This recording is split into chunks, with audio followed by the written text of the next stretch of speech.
Adrian Nash stood before the wrought iron gates of Blackwood Estate, wondering if he'd made a terrible mistake. The morning fog clung to the ancient oaks lining the driveway, and somewhere in the distance, a bird called out with an oddly melodic trill he'd never heard before. "Just what I need," he muttered, adjusting the strap of his worn leather messenger bag. "More strange sounds to keep me up at night." The ad had seemed too good to be true.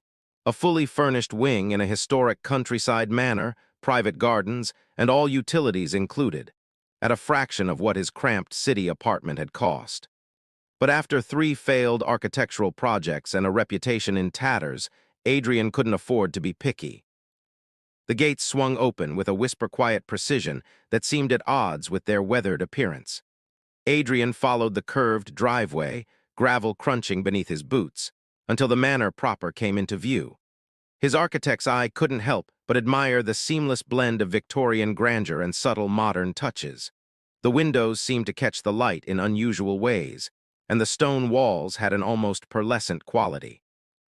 "Mr. Nash, welcome to Blackwood." Adrian startled. A woman had appeared on the front steps without a sound. She wore a tailored charcoal suit that somehow managed to look both timeless and slightly foreign, her silver hair swept into an elegant knot. Her eyes, when they met his, were an unusual shade of amber. "Madame Delacroix," Adrian extended his hand. "Thank you for meeting me personally." Her handshake was brief but firm.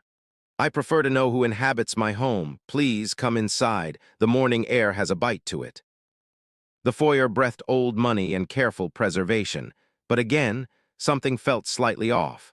The crystal chandelier cast prismatic patterns that shifted too quickly for the still air. The marble floor seemed to absorb their footsteps rather than echo them. "The terms are simple," Madame Delacroix said, leading him through a series of increasingly impressive rooms. "The west wing is yours entirely. The east wing is private and permanently locked, family heirlooms and such. The gardens are yours to enjoy, though I ask you respect the greenhouse's privacy as well. The rent we discussed includes all amenities." "It seems almost too good to be true," Adrian ventured, watching her carefully. She smiled, and for a moment her teeth seemed too white, too perfect. "Perhaps I simply value the right tenant over maximum profit.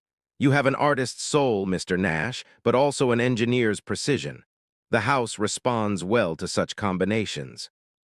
Before Adrian could unpack that strange statement, she was already moving on, pointing out security systems and climate controls that looked far too advanced for the setting. "Your keys," she said finally, presenting him with a set that had an odd, silvery sheen. "Electronic fobs are so impersonal, don't you think?" Adrian took them, nodding how they seemed to warm instantly to his touch. "When can I move in?" "Tonight, if you wish. The wing is ready." She paused, head tilting slightly as if listening to something beyond human hearing. "One final note, there may be occasional sounds at night. Old houses, you understand. Best to stay in your wing after midnight." Adrian nodded, though something in her tone made the hair on his neck stand up. "Of course, I'm a sound sleeper." "Excellent." Her smile didn't quite reach her eyes. "Welcome home, Mr. Nash. Do try to remember curiosity, while admirable, can sometimes lead to complicated situations." That evening, as Adrian unpacked his meager belongings in rooms that could have housed a small army, he couldn't shake the feeling that he was being watched. The walls seemed to hum with barely contained energy, and occasionally, when he wasn't looking directly at them, the shadows moved in ways that defied physics. He was hanging his last shirt when a sound like crystal wind chimes drifted through the walls, followed by what could have been singing in a language that made his ears ring. Adrian firmly closed his closet door. "Just an old house," he told himself, "with old house noises, and possibly the most unusual landlord in existence." But as he lay in bed that night, watching mysterious lights dance across his ceiling like aurora borealis, Adrian Nash knew he'd stepped into something far stranger than a simple lease agreement. The question was, had he finally found somewhere he belonged, or had he walked into an elegant trap? The last thing he heard before drifting off was that strange bird call again. Only this time, it seemed to come from inside the walls themselves, carrying notes that no earthly creature should be able to produce. Tomorrow, he decided, he would start sketching the house. Perhaps if he could capture its angles and shadows on paper, he might begin to understand its secrets, or at least the secrets he was allowed to know. In his dreams, the house sang to him in Madame Delacroix's voice, and the keys in his pocket pulsed like tiny hearts, counting down to something he couldn't quite grasp. 3 weeks into his stay at Blackwood Estate, Adrian woke to music. Not the strange, ethereal sounds that had become almost normal. This was Mozart's Moonlight Sonata, played with impossible precision on what had to be the grand piano he'd glimpsed through the eternally locked East Wing's windows. He checked his phone, 3:47 a.m. "Stay in your wing after midnight," Madame Delacroix had said. But she'd been absent for days, and Adrian's architectural curiosity had grown into an obsession. The house's dimensions didn't make sense. Rooms that should have shared walls seemed meters apart, and his attempts to sketch the layout always ended in impossible geometries. The music shifted to something alien, notes that shouldn't exist, harmonies that made his chest ache. Before he could second-guess himself, Adrian was pulling on jeans and a sweater. The hallway outside his room seemed different at night. The wallpaper rippled with subtle patterns that hadn't been there during daylight, and the air itself felt charged, like the moment before lightning strikes. The music grew stronger as he approached the wing division, a forbidden door he'd passed 100 times. To his shock, it was ajar. Heart-pounding, Adrian peered through the gap. The East Wing corridor stretched before him, but it was nothing like the West. The walls gleamed with a pearlescent sheen, and what he'd thought were crystal sconces were actually clusters of living light, pulsing in time with the music. He followed the sound, trying to rationalize what he was seeing. Maybe he was dreaming. Maybe the isolation had finally. Adrian rounded a corner and stopped breathing. The piano room was circular, though he knew the house's exterior showed no such shape. Moonlight streamed through windows that seemed to look out on different phases of the moon simultaneously, but it was the pianist who held him transfixed. Her skin was the deep blue of twilight, marked with spiraling patterns that glowed like distant stars. Hair the color of moonlit clouds floated around her as if underwater, though there was no breeze. She wore what might have been a dress, but it seemed to be made of living shadow and starlight. As if sensing him, she stopped playing. When she turned, her eyes were silver from edge to edge, with no pupils or iris. "You shouldn't be here," she said, her voice carrying harmonics that made Adrian's teeth vibrate. I'm sorry," he managed. "I heard the music." "Humans," she sighed, but there was something like amusement in her tone. "Always following sounds they shouldn't hear into places they shouldn't go." She stood, and Adrian realized she was floating slightly above the floor. "Well, since protocol is already broken, I'm Lyra." "Adrian Nash," he replied automatically, architect's mind trying to process how the shadows moved wrong around her, how starlight seemed to bend in her presence. "You're not from around here." A laugh like wind chimes. That would be an understatement.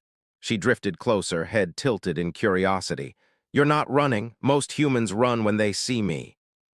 "I'm an architect," Adrian said, as if that explained everything. "I've spent weeks trying to understand this house's impossible spaces. You're actually the most logical thing I've seen here." "An architect?"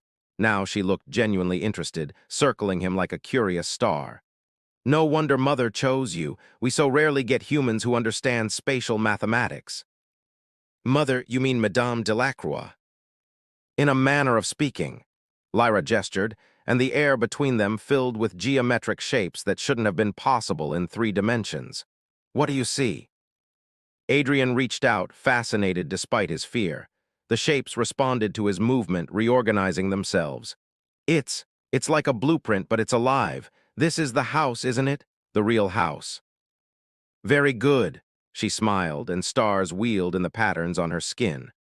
"Most humans can't perceive the quantum architecture at all. You must have some latent sensitivity." Quantum architecture? Adrian's mind raced with possibilities. The impossible spaces, the walls that don't meet where they should. This isn't just a house, is it? It's a refuge, Lyra said softly, a pocket of altered space-time hidden in plain sight. She waved a hand and the geometric display vanished. And I've already said far too much. Mother will be displeased.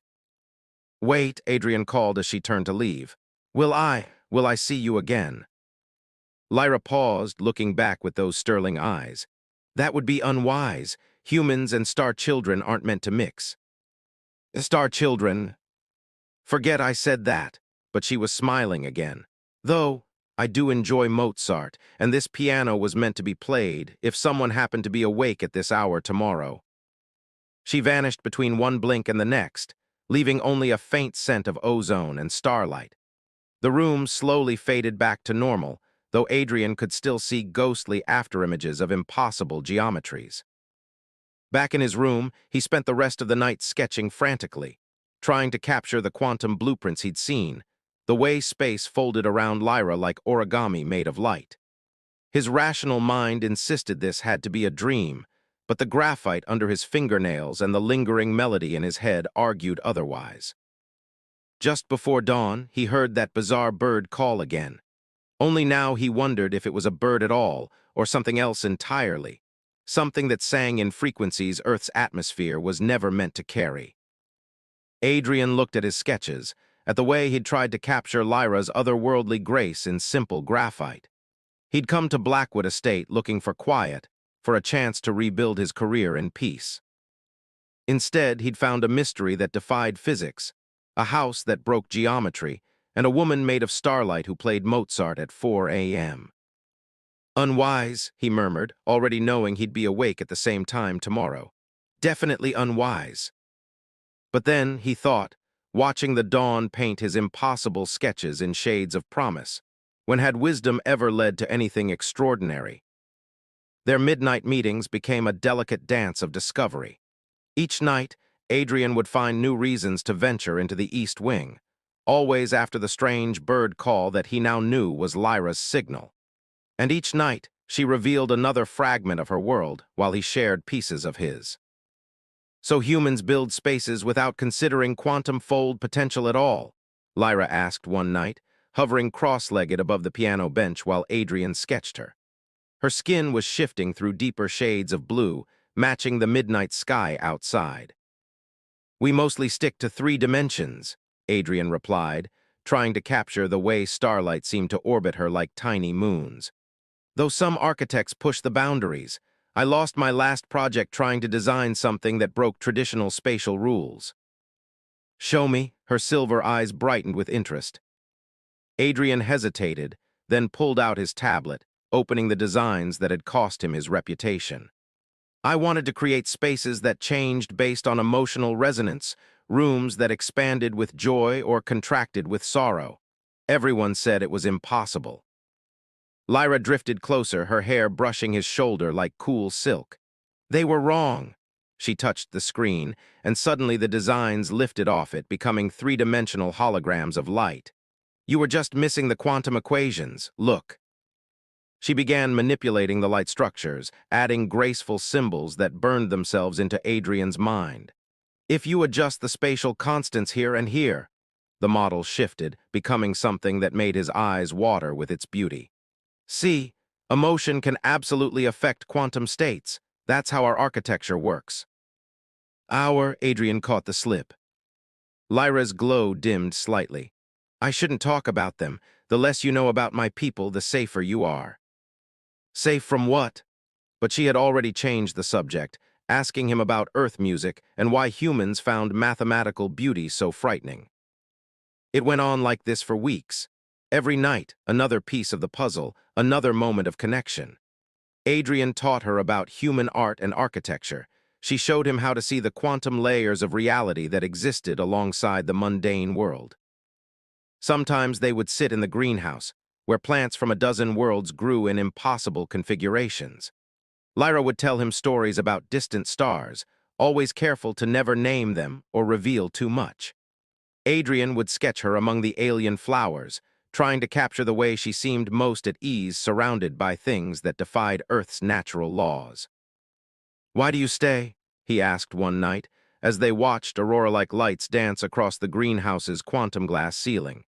If you can fold space like this, you could be anywhere. The hunters, she said softly. They track quantum signatures, this house. Mother built it to mask our presence. As long as we stay within its boundaries, they can't find us. Who are they hunting? Lyra's patterns dimmed to almost black. Those of us who believe in connection between species, the council, she stopped abruptly. I've said too much again. But Adrian was starting to put it together. The way Lyra's knowledge of human culture seemed both vast and oddly specific. How she could appear completely alien one moment and utterly relatable the next. You're a hybrid, he said quietly. Part human, part whatever your people are. She didn't deny it. The first successful one, a bridge between worlds that some believe should never be crossed. Her laugh was bitter.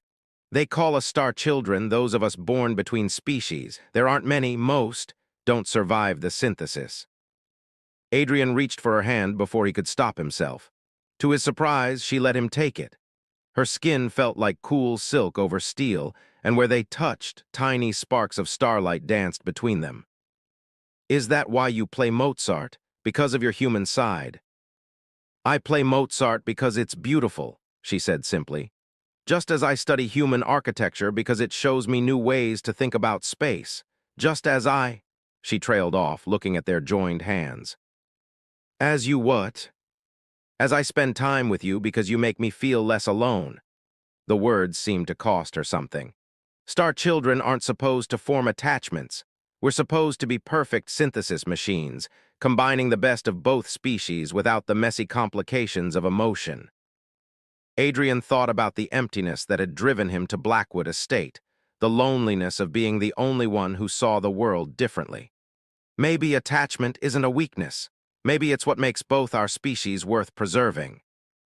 Lyra's patterns shifted to a deep purple he'd never seen before.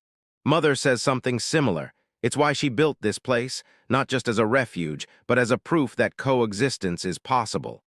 She squeezed his hand gently. Though I doubt this particular form of coexistence was part of her plan. Before Adrian could respond, a sound like breaking glass echoed through the quantum layers of the house. Lyra stiffened, her glow becoming almost painfully bright. They're testing the barriers, she whispered. They're getting closer. Who? The hunters, they must have detected our quantum interactions. She pulled away, her form beginning to fade. I have to go. Don't come to the East Wing tomorrow. It won't be safe. Lyra, wait. But she was gone, leaving only a scatter of starlight that slowly faded like dying embers. The greenhouse felt suddenly cold and empty, its alien plants drawing in on themselves as if sensing danger.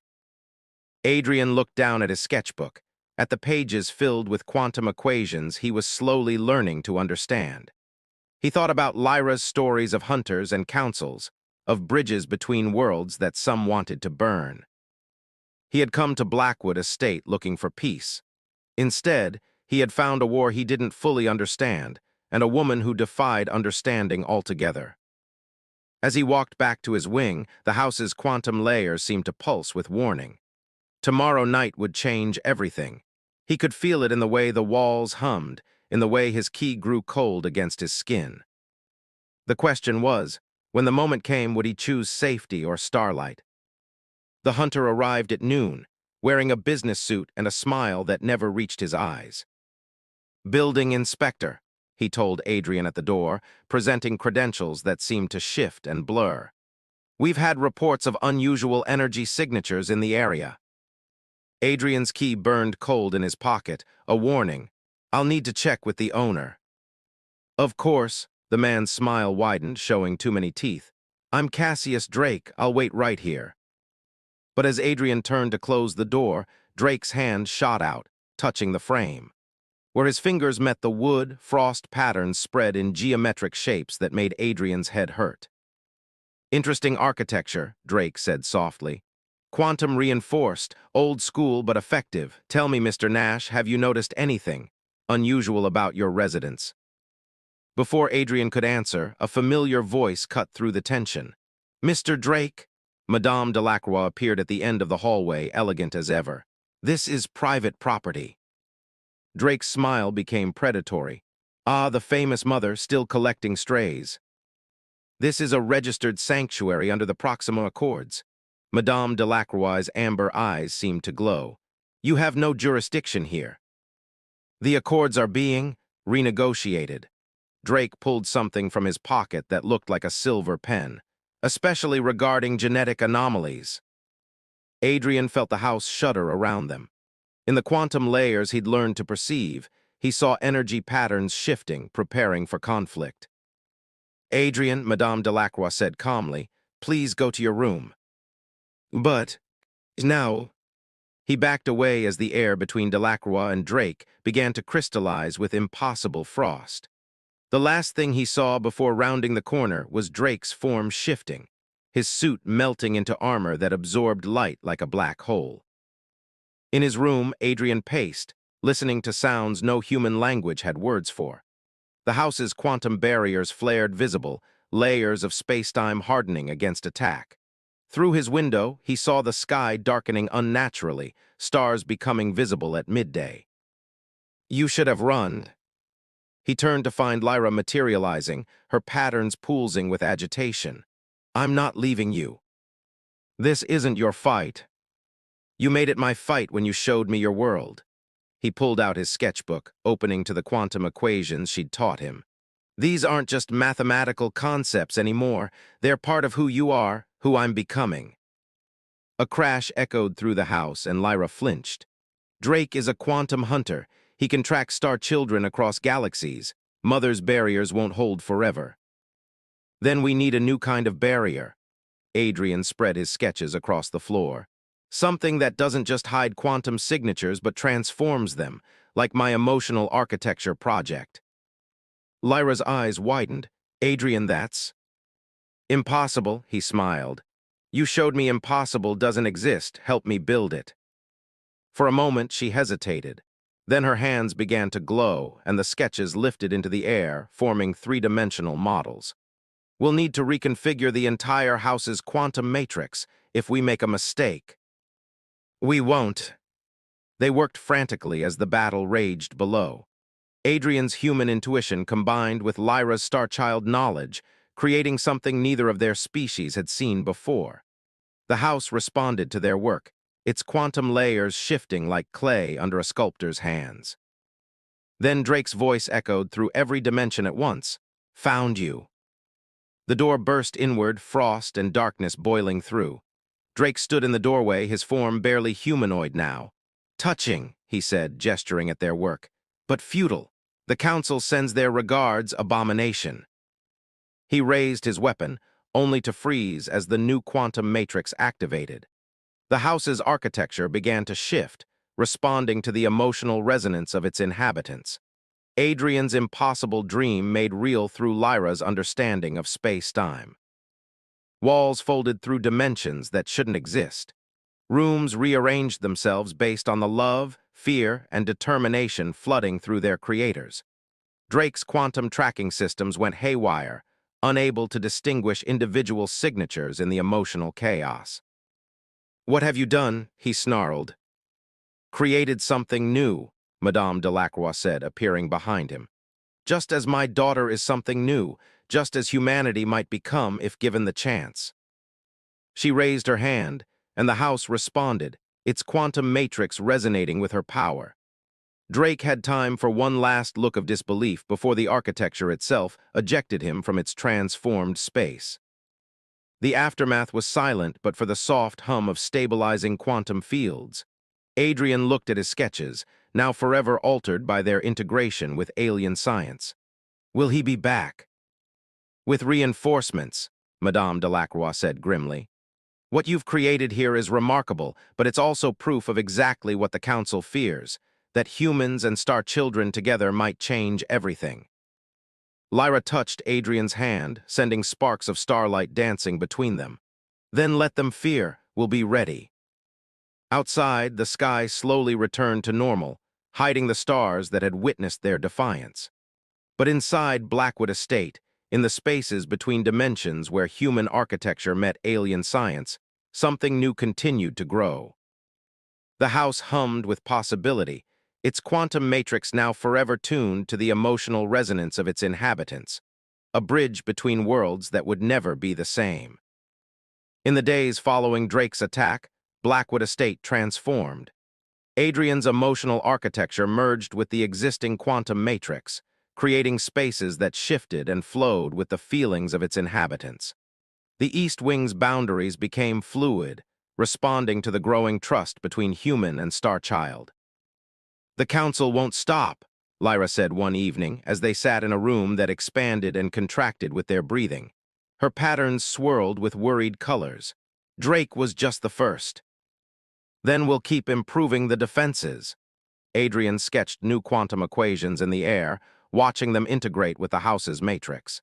"Each failure will teach them that change isn't something to fear." Madame Delacroix found them like that, surrounded by geometric light structures that bridged human and alien mathematics. "It's time you knew everything," she said, settling onto a chair that formed itself from quantum energy.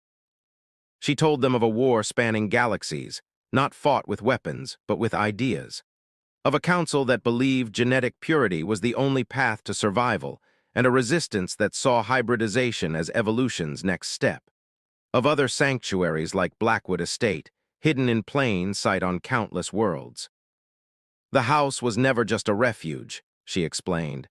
"It's a prototype, a proof that different species can not only coexist but create something greater together, and now, thanks to your innovations, it's become even more." "A weapon?" Adrian asked. "A blueprint?" Madame Delacroix smiled. "Your emotional architecture, combined with our quantum science, creates spaces that adapt to their inhabitants' needs. Imagine settlements where humans and Star Children could live together openly, their environments evolving with them." "The Council will never allow it," Lyra said softly. "The Council is losing control. More Star Children are being born. More humans are beginning to perceive quantum realities. Change is coming, whether they fear it or not." As if in response to her words, alarms suddenly blared through every dimension. The house's quantum barriers flared visible, straining against multiple points of attack. "Drake brought friends," Adrian observed, watching frost patterns spread across the windows.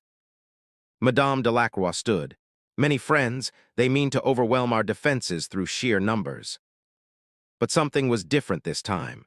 As the hunters attacked, the house's new architecture responded not just to its defensive protocols, but to the emotions of its defenders. Rooms shifted strategically, flowing like water around threats.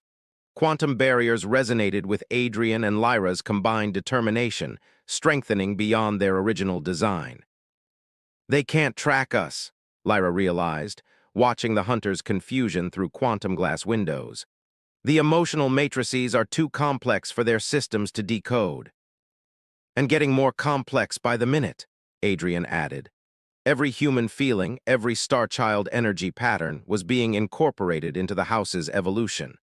The hunters' mathematical certainties crumbled against something they couldn't quantify, the unpredictability of emotion itself.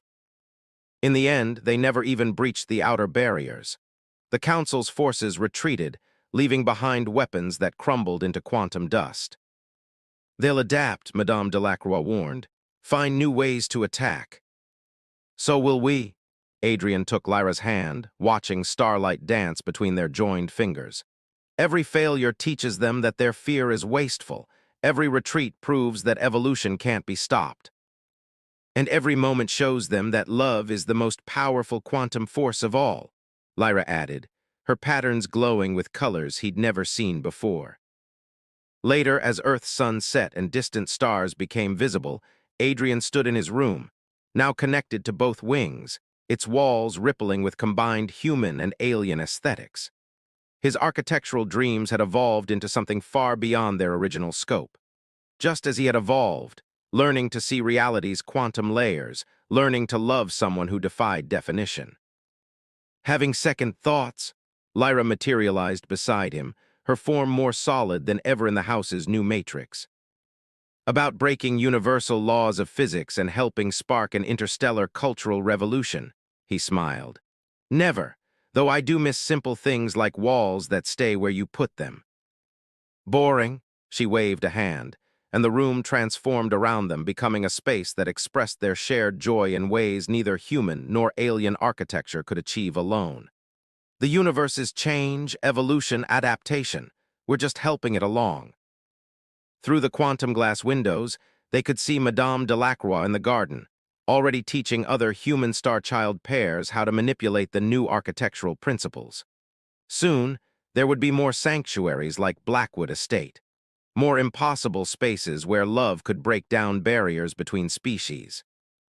"What do you see?" Lyra asked, noticing his thoughtful expression.